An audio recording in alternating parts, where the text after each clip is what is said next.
In this video, I wanted to share with all of you an issue that I had back in May when I acquired a pair of long-fin green dragon Bristlenose Plecos. Now, I did resolve this issue, but I bought this pair from a friend of mine, Chang, over at Moonlight Aquatics. He always has great stuff.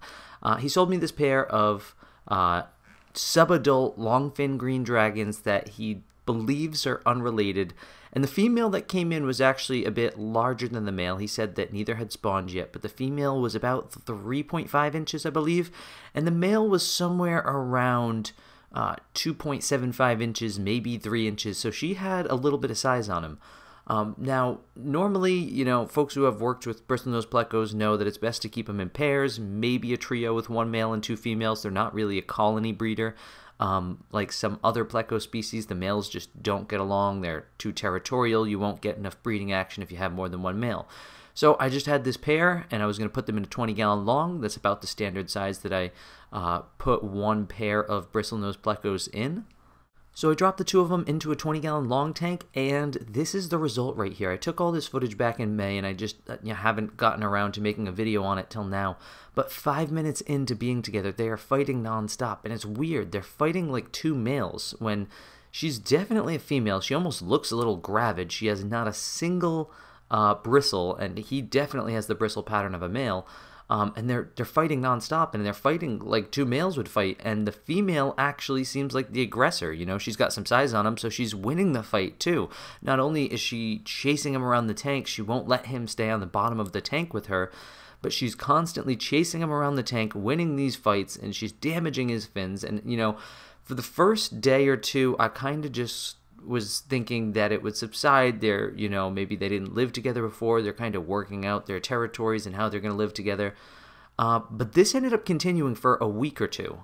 And it got to the point where the male gave up on being anywhere near the bottom of the tank, and he would just hang out on top of the overflow piping that I have for my automatic water change system, which is near the top surface of the tank. He'd stay up there.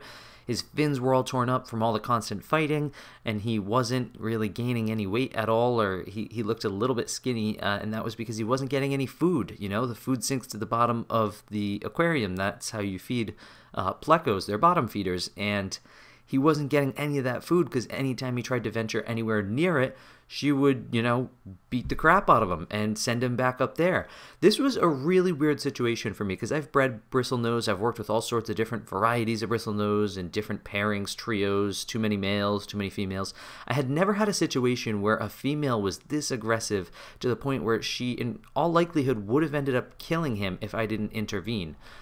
So I wanted to share this because this was kind of a unique situation that I don't know how many of you will ever find yourself in this situation, but I did find a solution. I kind of came up with a solution. So I had a spare tank next to this one. This was going to be the tank for these two to spawn in. What I did was I scooped up the female and I pulled her out of this tank and I put her in that spare tank by herself. So each one of them were now in a tank by themselves.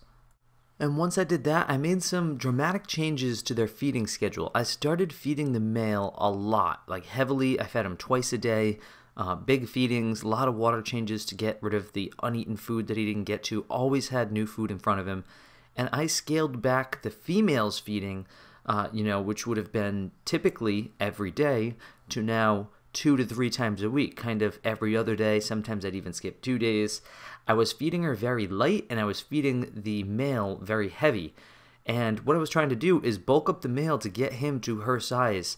And the second part of my strategy was also, I wanted the male to get comfortable and make that his tank and make that his territory. The female was removed from that tank and put into another one.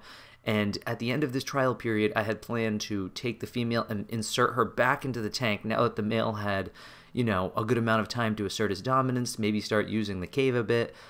So I did this, and I did it for maybe a month or maybe a few weeks, and I tried reintroducing them, and it still wasn't enough time. She was still too dominant. So I want to say, all in all, it was somewhere between 1 to 2.5, maybe 3 months. I really don't remember how long I had them separated for. But it worked like a charm.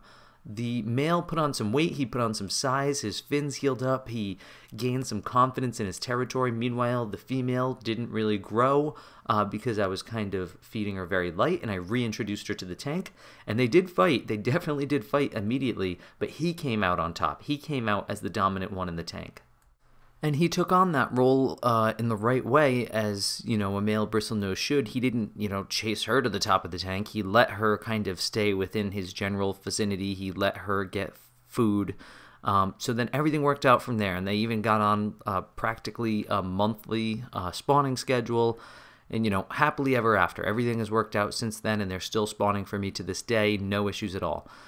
So I just wanted to kind of, you know, explain that problem I had, and also the solution that I came up with that ended up working for anybody who might someday find themselves in the same situation where you have a bristlenose pair that you plan on breeding, and you have this weird situation where the female is aggressive with the male to the point where they're not only not breeding, but you might end up losing your male to injuries and death. So I hope this information is helpful. If not, at least it is an interesting story to hear for, you know, a fellow Pleco keeper. And if you found this video helpful in any way, hit that like button. And if you're new to my channel and you want to see lots of Pleco and aquarium videos just like this, hit that subscribe button. And as always, thank you for watching.